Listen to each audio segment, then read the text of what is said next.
Hi friends, welcome to Jo's kitchen. நீங்கள் இன்னும் நம்ம ஜோஸ் கிச்சன் சேனலை சப்ஸ்கிரைப் பண்ணலையா? சட்டுன்னு சப்ஸ்கிரைப் பண்ணிவிட்டு லைக் பட்டனையும் ஹை பட்டனையும் தட்டி விட்டுட்டு வாங்க வீடியோக்குள்ளே போகலாம். தமிழர்களுடைய பாரம்பரிய உணவுகளில் ரொம்ப முக்கிய இடம் பிடிச்சிருக்கிறதுனா முருங்கைக்காயை சொல்லலாம். முருங்கை மரம் இருந்தால் மருந்து கடைக்கே போக தேவையில்லை அப்படின்னு நம்மளோட முன்னோர்கள் கூறினது காரணம் இருக்குது. ஏன்னா அவ்வளவுக்கு முருங்கைக்கீரையிலையும் முருங்கைக்காயிலையும் நிறைய நன்மைகள் ஏராளமாக இருக்குது. இது உடலுக்கு ரொம்ப நல்லது. ஆனால் எல்லாருக்கும் இது நல்லதா? இல்லை சிலர் முருங்கைக்காயை சாப்பிடக்கூடாது, அது சிலருக்கு ஆபத்தை விளைவிக்கக்கூடியது. முருங்கைக்காய் நல்லதுங்கிறதுக்காக அதிகமாக சாப்பிட்டாலும் விளைவுகளை ஏற்படுத்தும். முருங்கைக்காய் அதிகமாக சாப்பிட்டா என்ன விளைவுகள் ஏற்படும், யாரெல்லாம் இதை தவிர்க்கணும், யாரெல்லாம் இந்த முருங்கைக்கீரை காயை எடுத்துக்க கூடாது, யாரெல்லாம் சாப்பிடலாம் அப்படின்னு எல்லாத்தையும் பற்றி தெளிவாக தெரிஞ்சுக்க போகிறோம். இந்த ஒரு வீடியோ உங்களோட ஹெல்த்தையே சேஞ்ச் பண்ணலாம்.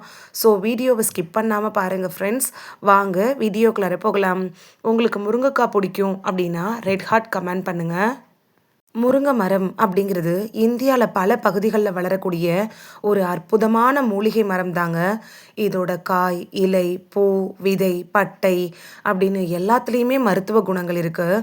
முருங்கைக்காயில் இருக்கக்கூடிய சத்துக்களை பார்த்த முருங்கைக்காயில் vitamin A, vitamin C, vitamin B6, calcium, இரும்புச்சத்து, மெக்னீஷியம், பொட்டாசியம், புரோட்டீன், ஃபைபர் இது எல்லாமே இருக்குது. இதனால தான் நம்ம உடம்புக்கு பல நன்மைகளை இது தருது. முருங்கைக்காய் சாப்பிட்டா உடலுக்கு கிடைக்கக்கூடிய 10 நன்மைகளை ஃபஸ்ட்டு பார்க்கலாம். ஃபர்ஸ்ட் நன்மை என்னென்னா நோய் எதிர்ப்பு சக்தியை அதிகரிக்கும். முருங்கைக்காயில் விட்டமின் சி அதிகமாக இருக்குது.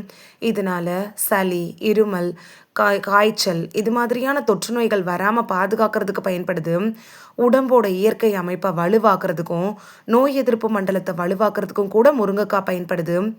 இரண்டாவது நன்மை, கண் பார்வைக்கு முருங்கைக்காய் அப்படிங்கிறது ரொம்ப யூஸ்ஃபுல்லாக இருக்கும்.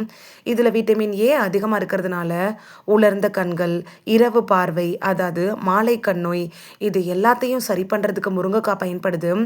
இந்த பிரச்சனைகள் வராமல் தடுக்கிறதுக்கும் முருங்கைக்காய் பெஸ்ட் சாய்ஸாக இருக்கும். மூன்றாவது நன்மை என்னென்னா எலும்புகளை பலப்படுத்துறதுக்கு முருங்கைக்காய் பயன்படுது. முருங்கைக்காயில் கால்சியம், பாஸ்பரஸ்லாம் இருக்குது. இதனால எலும்பு அடர்த்தி, மூட்டுகளோட ஆரோக்கியத்துக்கு இது உதவுது. முக்கியமாக 60 வயசுக்கு மேற்பட்டவங்களுக்கு இது ஒரு பயனுள்ள காய் அப்படின்னு சொல்லலாம். நான்காவது நன்மை, இரத்த சோகையை குறைக்கிறதுக்கு முருங்கைக்காய் பயன்படுது. ஏன்னா இந்த காயில் இரும்பு சத்து அதிகமாக இருக்கிறதுனால இரத்த சிவப்பணுக்களை உருவாக்குறதுக்கு உதவுது. இதனால தலை சுற்றுதல், சோர்வு, பலவீனம் இதெல்லாம் குறையிறதுக்கான வாய்ப்புகள் இருக்குது. ஐந்தாவது நன்மை, செரிமானத்தை மேம்படுத்துறதுக்கு முருங்கைக்காய் பயன்படுது. முருங்கைக்காயில் நார்ச்சத்து அதிகமாகவே இருக்குது. இதனால மலச்சிக்கல் குறையும், குடலோட இயக்கம் சீராக இருக்கும், செரிமானம் மேம்படும். ஆறாவது நன்மை, இரத்த சர்க்கரை அளவை கட்டுப்பாட்டில் வைக்கிறதுக்கு முருங்கைக்காய் பயன்படுது. முருங்கைக்காயில் இருக்கக்கூடிய சில தாவர சேர்மங்கள் இருக்குல்ல, இது இரத்த சர்க்கரையை கட்டுப்பாட்டில் வச்சுக்கிறதுக்கு உதவுது. நீங்கள் சர்க்கரை நோய்க்காக டாக்டர்கிட்ட மெடிசன் வாங்கி சாப்பிட்டுட்டு இருக்கிறப்ப மெடிசனை நிப்பாட்டிட்டு முருங்கைக்காயை சாப்பிடணும்னு சொல்லலை. டாக்டர் சொல்லியிருக்காங்கல்ல, அந்த மெடிசனை எடுத்துக்கணும். அதோடையே உணவில் நீங்கள் முருங்கைக்காயை சேர்த்துக்கிறப்ப சர்க்கரை நோயை கட்டுக்குள் வைக்கலாம். ஏழாவது நன்மை, இதயத்தை ஆரோக்கியமாக பாதுகாக்கிறதுக்கு முருங்கைக்காய் பயன்படும். முருங்கைக்காயில் இருக்கக்கூடிய ஆன்டி ஆக்சிடென்ட்டுகள் கெட்ட கொழுப்பை குறைக்கிறதுக்கும் இரத்த நாளங்களை பாதுகாக்கிறதுக்கும் உதவுது. வயசானவங்க, சின்ன வயசில் இருக்கிறவங்க இவங்க எல்லாருக்குமே முருங்கைக்காய் சாப்பிட்றது ரொம்பவே நல்லது. எட்டாவது நன்மை, உடல் எடையை கட்டுப்படுத்துறதுக்கு ரொம்பவே யூஸ்ஃபுல்லாக இருக்கும். முருங்கைக்காய் குறைந்த கலோரி கொண்ட அதிக நார்ச்சத்து கொண்ட ஒரு உணவு தான். இதனால் ரொம்ப நேரம் பசி எடுக்காமல் இருக்கும். உடல் எடையை குறைக்கணும் அப்படிங்கிற டயட்டில் இருக்கிறவங்க உங்களோட டயட்டில் முருங்கைக்காயை கட்டாயமாக சேர்த்துக்கலாம். ஒன்பதாவது நன்மை என்னென்னா தோல் மற்றும் முடியோட ஆரோக்கியத்துக்கு பயன்படுது. விட்டமின் ஏ, விட்டமின் சி இது மாதிரியான சத்துக்கள்லாம் இருக்கிறதுனால இது ஸ்கின்னை நல்லா க்ளோ ஆக்கிறதுக்கு பயன்படுது. முடி வளர்ச்சியை ஊக்குவிக்கிறதுக்கும் முதுமையை தாமதப்படுத்துறதுக்கும் கூட பயன்படும். முக்கியமாக வயசானவங்களுக்கு வரக்கூடிய சருமை பிரச்சனை, முதுமையை தள்ளி போடுறது இது எல்லாத்துக்கும் முருங்கைக்காய் ரொம்ப யூஸ்ஃபுல்லாக இருக்கும். 10வது நன்மை, உடல் சோர்வை குறைக்கிறதுக்கு முருங்கைக்காய் பயன்படுது. முருங்கைக்காயில் தாதுக்கள், விட்டமின்கள் இது எல்லாமே நிறைய இருக்குது. இதனால் உடம்புக்கு பலவிதமான சக்திகள் கூட கிடைக்கும். அடுத்து முருங்கைக்காய், முருங்கை இலையோட வித்தியாசத்தை பார்த்துடலாம். பலரும் இது ரெண்டையும் ஒன்றாவே நினைக்கிறாங்க.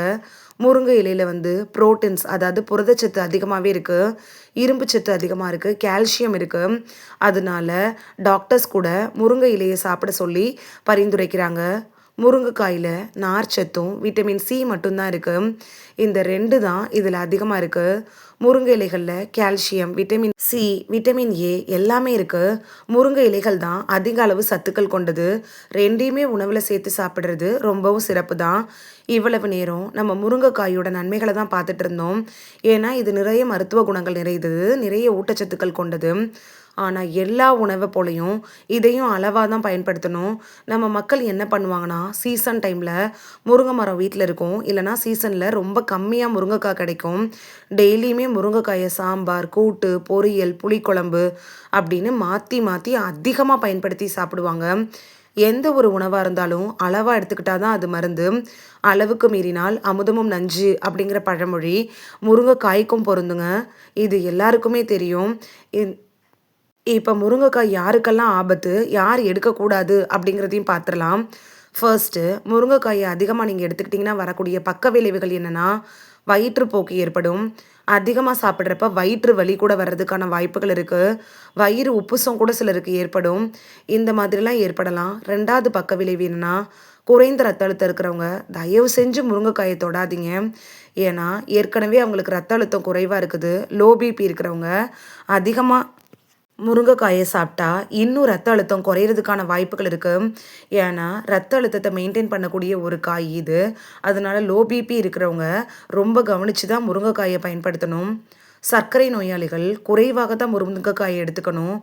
ஏன்னா ஏற்கனவே சர்க்கரை நோய்க்கு மருந்து மாத்திரை எடுத்துகிட்டு இருப்பாங்க. அப்படி மருந்து மாத்திரை எடுத்துகிட்டு இருக்கிறப்ப முருங்கைக்காயை அதிகமாக சாப்பிட்டா சர்க்கரை அளவு அதிகமாக குறையிறதுக்கு வாய்ப்பு இருக்குது. அதனால சர்க்கரை நோயாளிகளும் அளவோடு எடுத்துக்கிறது ரொம்பவே நல்லது. 4வது பார்க்கக்கூடிய நபர் யாருன்னா கர்ப்பிணி பெண்கள். கர்ப்பிணி பெண்கள் பொதுவாக முருங்கைக்காய் சாப்பிட்றது ரொம்பவே பாதுகாப்பானது. ஆனால் சிலர் என்ன பண்ணுவாங்கன்னா, முருங்கைப்பட்டை இது எல்லாத்தையும் வீட்டு வைத்தியம்னு சொல்லி பயன்படுத்துவாங்க. முருங்கைக்காயை நீங்கள் அளவோடு எடுத்துக்கிட்டிங்கன்னா நல்லது. அளவுக்கு அதிகமாக எடுத்துக்கிறப்ப பக்க விளைவுகளை ஏற்படுத்தலாம். 5வது பார்க்கக்கூடிய பக்க விளைவு என்னென்னா, அலர்ஜி தாங்க. சிலருக்கு முருங்கைக்காய் அதிகமாக சாப்பிட்டா அரிப்பு ஏற்படும், தோல்லாம் சிவந்து போகும், வாந்தி உணர்வு ஏற்படும். அளவோடு எடுத்துக்கிறது ரொம்பவே நல்லது. அடுத்து யாருன்னா, கிட்னியில் கற்கள் இருக்கிறவங்க முருங்கைக்காயை தவிர்த்துடுறதே ரொம்ப நல்லது. அப்படி நீங்கள் எடுக்கணும்னு நினச்சிங்கன்னா கம்மியான அளவு எடுத்துக்கிறது நல்லது. நாள்பட்ட நோய்களுக்காக ட்ரீட்மெண்ட் எடுத்துகிட்டு இருக்கிறவங்களாம் டாக்டர்கிட்ட அட்வைஸ் வாங்கிட்டு முருங்கைக்காய் எடுத்துக்கிறது நல்லது. பொதுவாக நமக்கு வரக்கூடிய ஒரு கேள்வி என்னென்னா, தினமும் முருங்கை இலைகளை பயன்படுத்தலாமா அப்படின்னு நினப்போம். ஆனால் அளவாக பயன்படுத்தணும். அடுத்து வாரத்துக்கு 3 இல்லைன்னா 2 முறை பயன்படுத்தினாலே போதுமானதாக இருக்கும். இந்த வீடியோவில் முருங்கைக்காய் சாப்பிட்றதுனால நமக்கு கிடைக்கக்கூடிய நன்மைகள் என்னென்ன, யாரெல்லாம் முருங்கைக்காயை அவாய்ட் பண்ணிடணும், யாரெல்லாம் முருங்கைக்காயை டாக்டர் அட்வைஸோடு எடுத்துக்கணும் அப்படின்னு எல்லாத்த பற்றின தெளிவான விளக்கங்களையும் பார்த்துருக்கோம். இது உங்களுக்கு ரொம்ப யூஸ்ஃபுல்லாக இருந்திருக்கும் அப்படின்னு நம்புகிறேன். இந்த வீடியோ உங்களுக்கு பிடிச்சிருந்துச்சுன்னா லைக் பட்டனையும் ஹை பட்டனையும் தட்டி விடுங்க. இது உங்கள் ஃப்ரெண்ட்ஸுக்கு பயன்படணும் அப்படின்னு நினச்சிங்கன்னா ஷேர் பண்ணி விடுங்க. நிறைய பேர் சப்ஸ்கிரைப் பண்ணாமல் பார்க்குறீங்க ஃப்ரெண்ட்ஸ். நீங்களும் சப்ஸ்கிரைப் பண்ணிவிட்டு பார்த்தா நமக்கு பவர் கிடைக்கும். நீங்கள் சப்ஸ்கிரைப் பண்ணிவிட்டு பார்க்குறது இது மாதிரியான வீடியோக்கள் தொடர்ந்து போடுறதுக்கு எங்களை மோட்டிவேட் செய்கிற விதமாக அமையும் ஃப்ரெண்ட்ஸ். சப்ஸ்கிரைப் பண்ணுறதோடு மட்டும் இல்லாமல் பக்கத்தில் இருக்க பெல் ஐக்கானை கிளிக் பண்ணி ஆளுங்கிற ஆப்ஷனை கிளிக் பண்ணி வச்சிட்டிங்கன்னா நாங்கள் வீடியோ போட்ட உடனே நோட்டிஃபிகேஷன் உங்கள் செல்ஃபோனை வந்தடையும். நாளைக்கு வேறொரு ஆரோக்கியமான பதிவில் சந்திக்கலாம். தேங்க்யூ, பாய்.